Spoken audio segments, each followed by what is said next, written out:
미국의 강철 왕 카네기가 후계자를 지명하겠다고 하자 전 세계의 이목이 집중되었습니다. 강철 회사의 중역들 중에는 두뇌가 명석한 사람들도 많았고 탁월한 사람들이 많았지만 카네기는 그들을 선택하지 않고 찰스 쉬브라는 사람을 선택했습니다.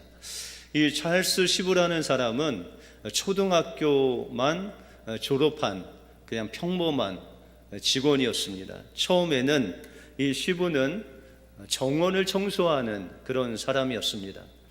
그런데 이 쉬브는 다른 사람과 같지 않게 정원만 그냥 열심히 청소하면 되는데 그가 정원 외에 공장의 곳곳을 구석을 다니면서 이 공장 전체를 청소를 하게 되었습니다.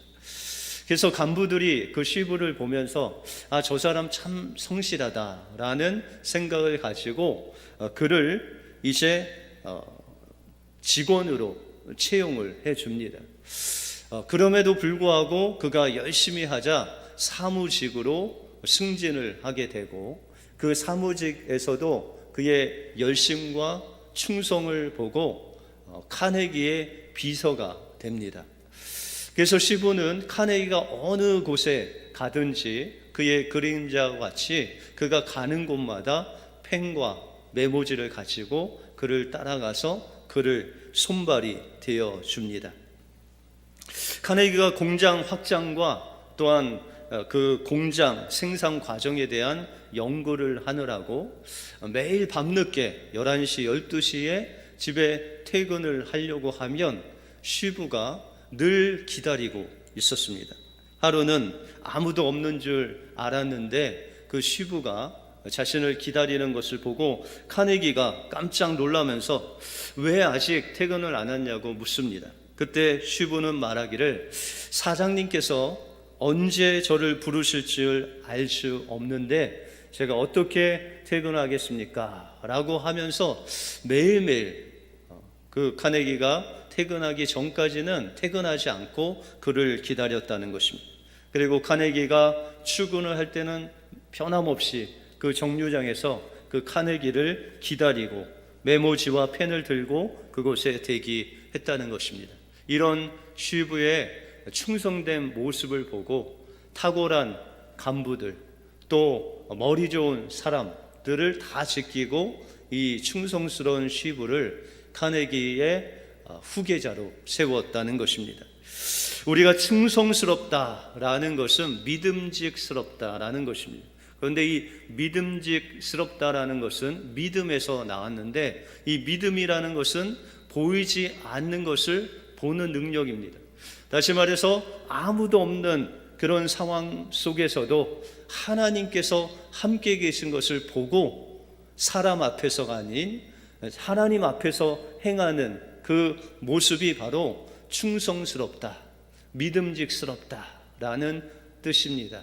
그러므로 우리가 사람 앞에서가 아닌 하나님 앞에서 충성스럽게 일을 해 나갈 때 하나님께서는 여러분들을 들어 높이 쓰실 줄 믿습니다. 쉬브와 같이 충성스러운 하나님의 종이 되어서 하나님의 충성스러운 일꾼이 되시는 여러분들의 삶이 되시길 주님의 이름으로 축원드립니다.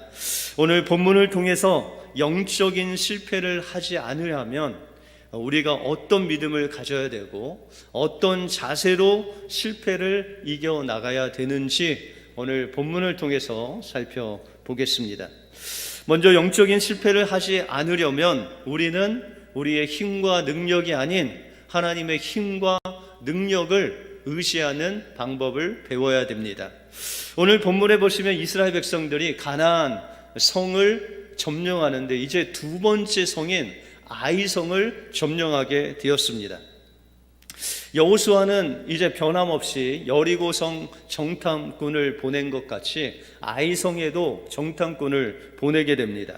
그 결과 3절에 보시면 여호수아에게로 돌아와서 그에게 이르되 백성을 다 올라가게 말고 2-3천 명만 올라가서 아이를 치게 하소서. 그들은 소순이 모든 백성을 그리로 보내어 수고롭게 마소서라고 말합니다. 여러분들, 이 정탐꾼이 아이성을 보고 와서 그 정탐한 내용을 보니까 하나님을 향한 믿음이 보이지 않고 있습니다.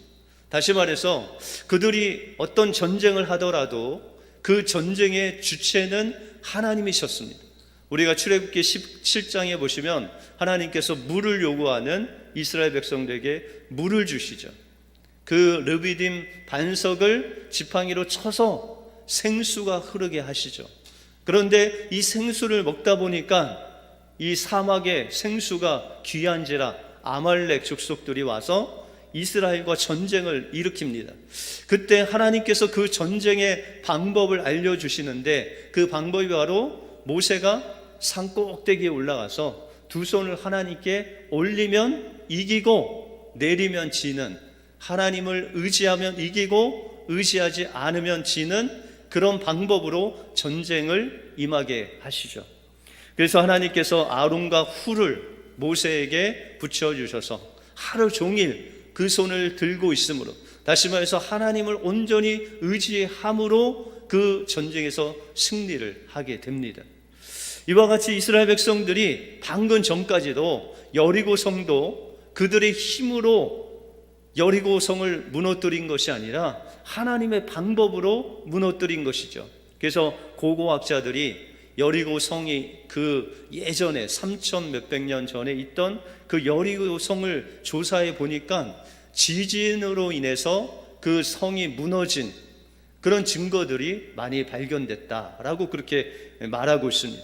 다시 말해서 하나님께서 이스라엘 백성들을 통해서 하나님의 방법대로 그 여리고성에 지진을 주심으로 그 성이 완전히 무너지는 하나님의 놀라운 능력을 보여주셨다는 것입니다. 그런데 이상하게도 이 아이성 전투에서는 이런 하나님의 능력을 의지하는 정탐꾼들의 모습을 볼 수 없다는 것입니다.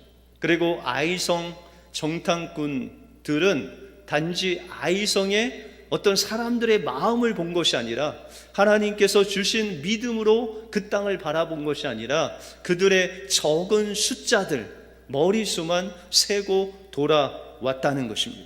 그리고 그들은 이야기하기를 그 백성들은 여리고성의 10분의 1도 되지 아니하므로 우리는 3,000명 정도만 보내면 이길 수 있다라고 그렇게 이야기를 합니다.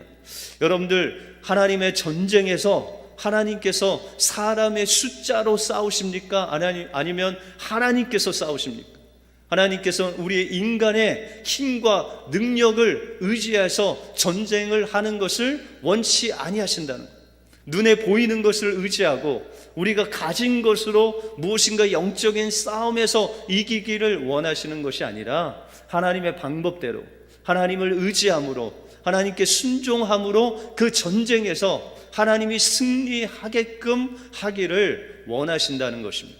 그래서 우리가 사세기에 보시면은 기드온이 나오죠. 그 기드온과 또한 300용사를 여러분들이 알지 않습니까? 근데 하나님께서는 이 기드온을 통해서 미디안 족속들과 전쟁을 하시는 데 있어서 많은 사람을 원치 아니하신다라고 말씀하고 있습니다. 그래서 우리가 사사기 7장 2절에 보시면 여호와께서 기드온에게 이르시되 너를 쫓는 백성이 너무 많은즉 내가 그들의 손에 미디안 사람을 붙이지 아니하리니 이는 이스라엘이 나를 거스려 자긍하기를 내 손이 나를 구원하였다 할까 함이니라 라고 말씀하고 있습니다. 기드온이 미디안과 싸움을 하려고 했을 때 이스라엘 백성 중에 32,000명이 몰려왔습니다. 근데 하나님께서 그 몰려온 이스라엘 백성들을 기뻐하지 아니하시고 그 숫자가 많음을 기뻐하지 아니하신다라고 말씀하고 있습니다. 그 이유는 그 많은 숫자로 싸워 내가 이겼다라는 이스라엘의 교만을 원치 아니하셨다는 거예요. 그래서 하나님께서 기드온을 통해서 그 32,000명 중에 22,000명, 그 전쟁을 두려워하는 모든 사람들 다 집으로 돌려보냅니다. 그리고 하나님께서는 그 12,000명도 10,000명도 남은 10,000명도 많다라고 하시면서 너희가 물을 먹을 때에 무릎을 꿇거나 아니면 그냥 입을 그 물에 닿은 그 모든 사람들은 돌려보내라. 단지 손으로 물을 떠서 적군이 오나 안 오나 보고 물을 먹은 그 300명만 남겨두고 다 보내라 라는 것입니다. 여러분들, 이 300명, 기드온의 300용사라고 했을 때 300용사가 정의 부대임으로 미디안을 이긴 것이 아닙니다. 하나님께서는 그 정의 요원을 뽑아서 정말 잘 싸우는 사람 몇 명을 통해서 미디안과 싸우기를 원치 아니하시고, 오직 하나님을 의지하고 하나님을 신앙하는 믿음직한 300명을 통해서 미디안과 싸워 이기시기를 원하셨다는 것입니다.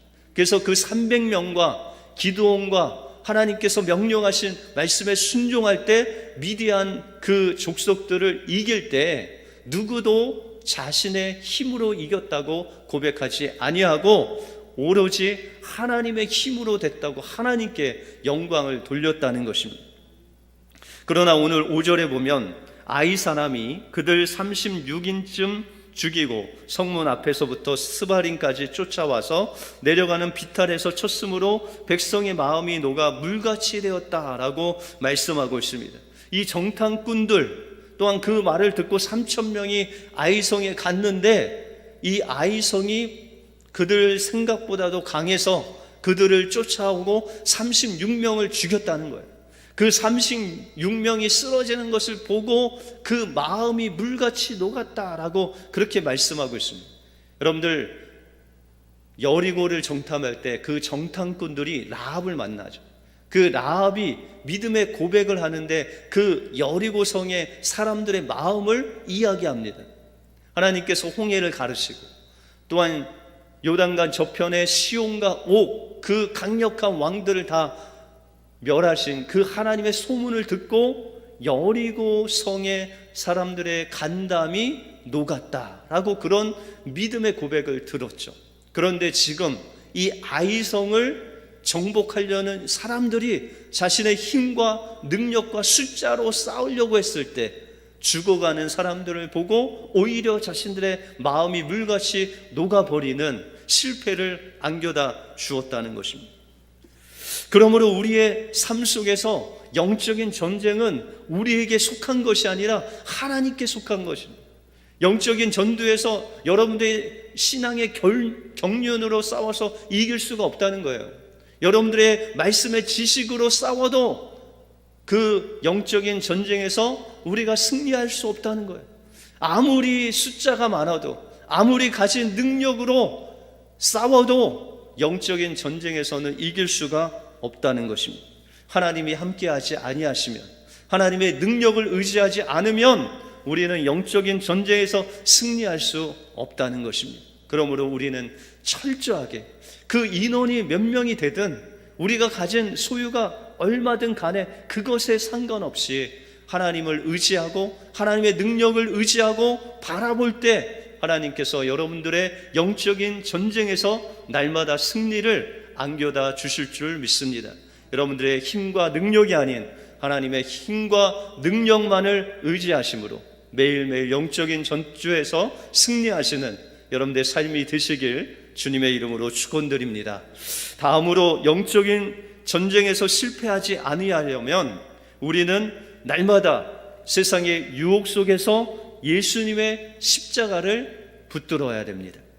이스라엘 백성들이 패배한 원인은 하나님을 바라보지 않고 인간의 힘과 능력을 의지한 것뿐만 아니라 하나님의 언약을 어겼기 때문에 그는 아이성 전투에서 실패할 수밖에 없었습니다. 오늘 1절에 보시면 이스라엘 자손들이 바친 물건을 인하여 범죄하였으니 이는 유다 지파 세라의 증손 삽디의 손자 갈미의 아들 아간이 바친 물건을 취하였습니다. 여호와께서 이스라엘 자손들에게 진노하시니라 라고 말씀하고 있습니다. 하나님께서는 여리고 성을 점령할 때 여호수아를 통해서 그 모든 사람들, 그 모든 짐승을 죽이고 그곳에 있는 은금, 폐물, 이 모든 것들을 하나님께 바치라 라고 말씀하셨습니다. 여호수아서 6장 18절에 보시면 너희는 바칠 물건을 스스로 삼가라. 너희가 그것을 바친 후에 그 바친 어느 것이든지 취하면 이스라엘 진으로 받침이 되어 화를 당케 할까 두려워하노라 라고 말씀하고 있습니다. 하나님은 분명히 여리고에서 취한 모든 것들은 하나님께 드리라, 바치라고 여호수아를 통해서 명령을 하셨습니다. 그리고 만약에 너희가 바친 물건 중에 하나라도 취하면 그것이 죄가 되어서 이스라엘 전체가 하나님께 바침이 될 것이다. 여리고 성의 죽음같이 너희도 다 죽을 것이다 라고 강력한 주님의 메시지를 그들에게 전했다는 거예요. 여러분들, 우리가 생각할 때 하나님께 예물을 드릴 때 그 여리고 성에 있었던 아주 귀한 예물들을 남겨두었다가 하나님 앞에 드리면 얼마나 하나님께서 기뻐하실 거예요. 그럼에도 불구하고 하나님은 그 모든 것들을 다 죽이라 라고 말씀하셨다는 거예요. 여러분들, 애굽에 10가지 재앙을 낼 때 마지막 초태생이 다 죽이라고 하셨죠. 하나님께서 가나안 땅을 주실 때 처음껏 이 여리고 성은 하나님의 것이기 때문에 다 드리라는 거예요. 하나님의 것을 하나님께 돌리라는 것입니다. 또한 이 가나안 땅이 하나님께서 심판하시기로 작정하신 것은 이 가나안 땅에 우상 숭배라는 죄가 완전히 가득 차 있기 때문에 하나님께서 이 우상으로 물드는 의인이 없는, 하나님을 섬기지 않는 이 가나안 족속들을 다 죽이기로 작정하셨다는 거예요. 성경은 이것을 신약 성경의 육체라고 합니다. 하나님을 대적하고 하나님을 섬기지 않고 하나님을 경외하는 것이 보이지만 하나님을 경외하지 않는 모든 세력을 바로 육체다라고 말씀하고 있습니다. 그래서 예수님께서 십자가에서 죽으실 때 하나님을 대적하는 이 모든 육체를 십자가에 못 박아 죽게 하셨다는 것이죠. 그래서 갈라디아서 5장에 보시면 이 육체의 일은 현저하니 음행과 더러운 것과 호색과 우상숭배와 분쟁과 시기와 분냄과 술취함과 방탕함과 또 그와 같은 것이다.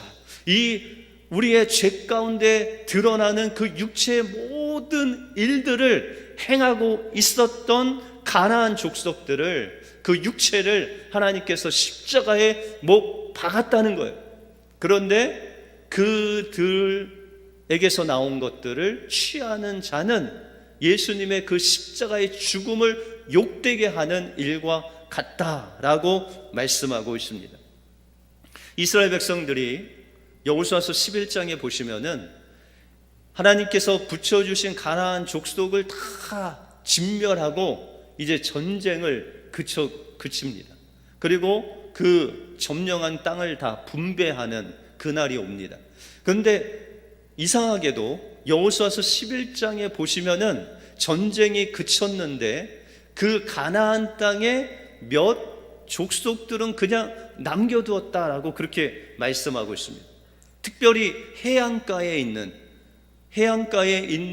블레셋에 속한 가사와 가드와 아스로 사람들 약간을 그냥 남겨두었다라고 그렇게 말씀하고 있습니다.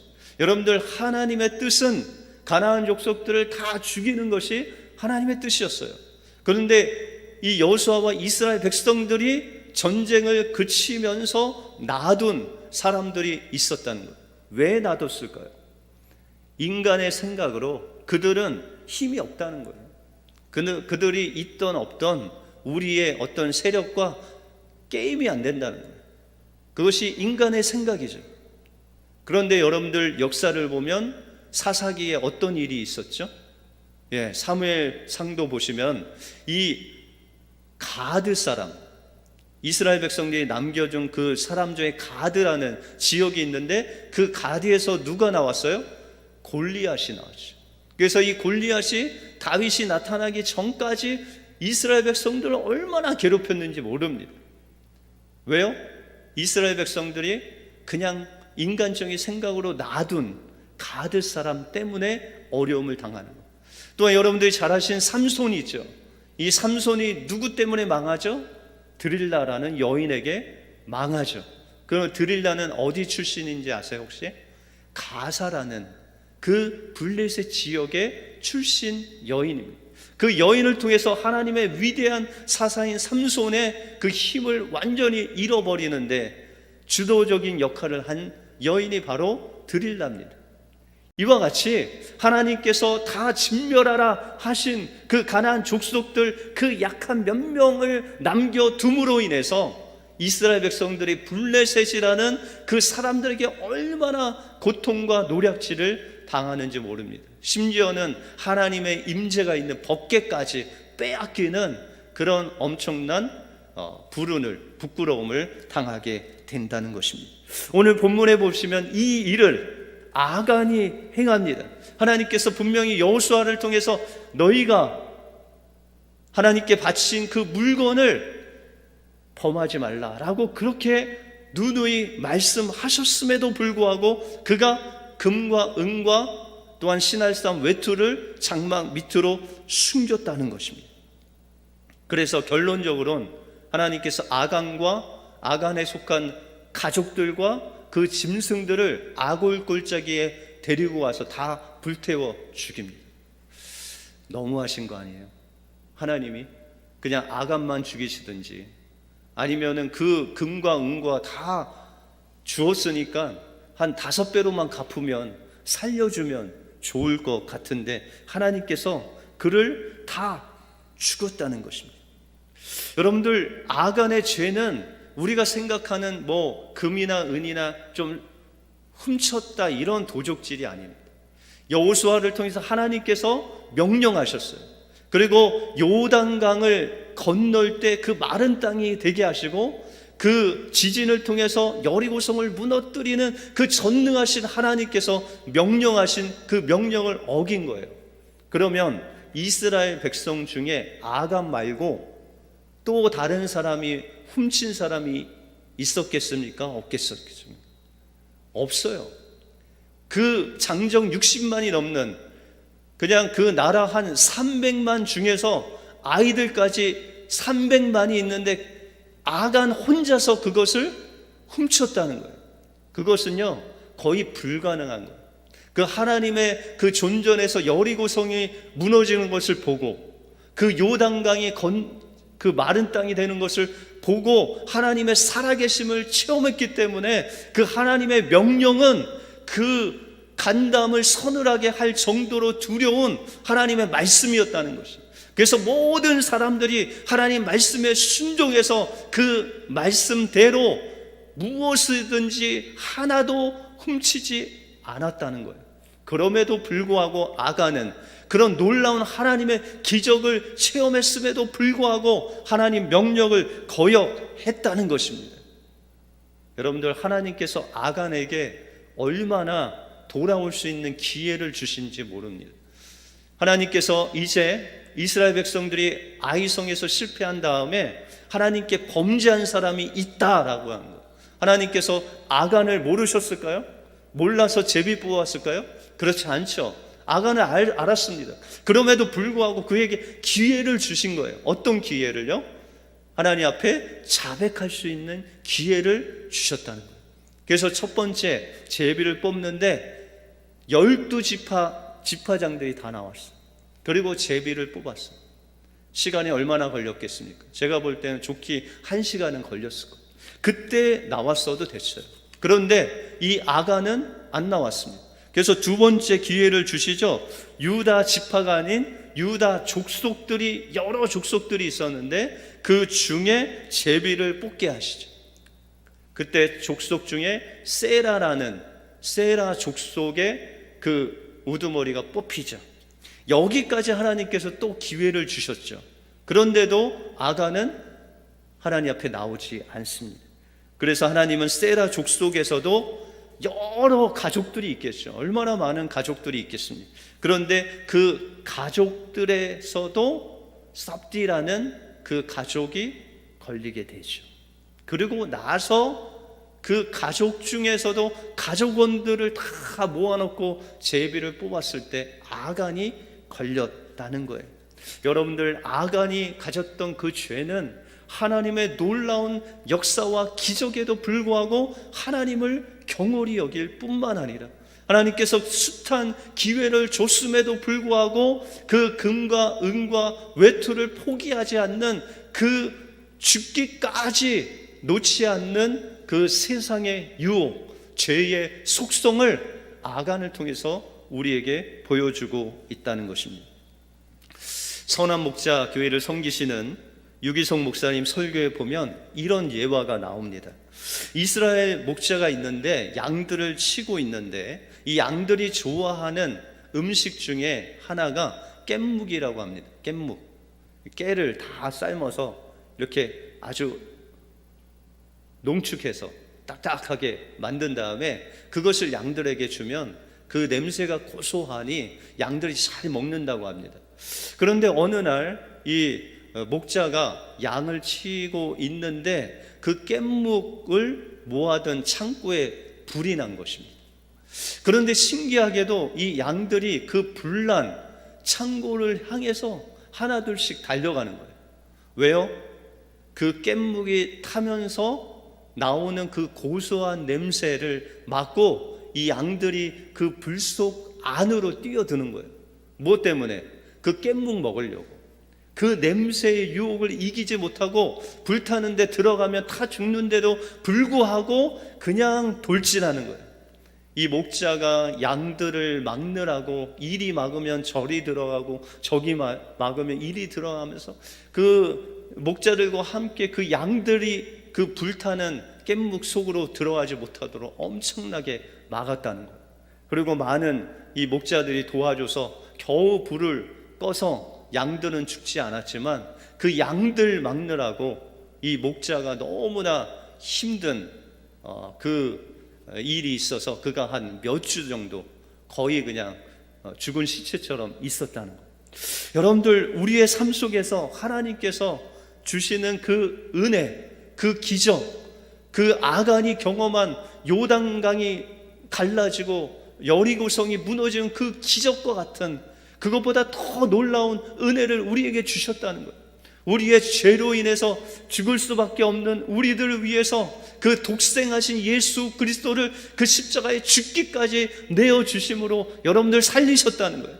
그뿐만 아니라 예수 그리스도를 믿는 자들에게 성령으로 우리 안에 내주하셔서 우리를 인도하시고 우리를 보호하시고 우리의 삶 속에서 우리의 연약함을 위해서 단식하며 기도하시는 그 성령께서 우리 안에 계셔서 직접 우리를 인도하심에도 불구하고 우리가 그 성령을 의지하지 않고 이 양들이 깻묵이 있는 그 불 속으로 뛰어들듯이 세상의 부귀영화를 누리기 위해서 그 유혹에 우리가 날마다 넘어갈 때가 있다는 것입니다.